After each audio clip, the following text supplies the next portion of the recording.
ராணிப்பேட்டை மாவட்டம் அரக்கோணம் பாராளுமன்ற தொகுதியில் 25 சுற்றுகளாக எண்ணப்பட்ட வாக்கு எண்ணிக்கையில் தபால் ஓட்டு உட்பட திமுக வேட்பாளர் எஸ். ஜெகத்ரட்சகன் 5,63,216 வாக்குகள், அதிமுக வேட்பாளர் ஏ.எல். விஜயன் 2,56,657 வாக்குகள், பாமக வேட்பாளர் கே. பாலு 2,02,325 வாக்குகள், நாம் தமிழர் கட்சி வேட்பாளர் அப்சியா நஸ்ரீன் 98,944 வாக்குகளை பெற்றனர்.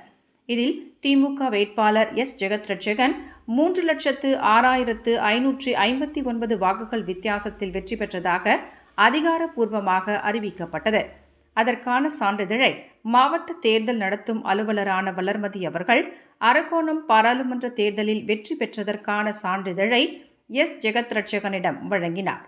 உடன் கைத்தறி மற்றும் துணிநூல் துறை அமைச்சர் ஆர். காந்தி மற்றும் தேர்தல் பொது பார்வையாளர் சுனில்குமார், மாநில சுற்றுச்சூழல் அணி துணை செயலாளர் வினோத் காந்தி, ஆற்காடு சட்டமன்ற உறுப்பினர் ஈஸ்வரப்பன் மற்றும் தேர்தல் அலுவலர்கள் பலர் உடனிருந்தனர்.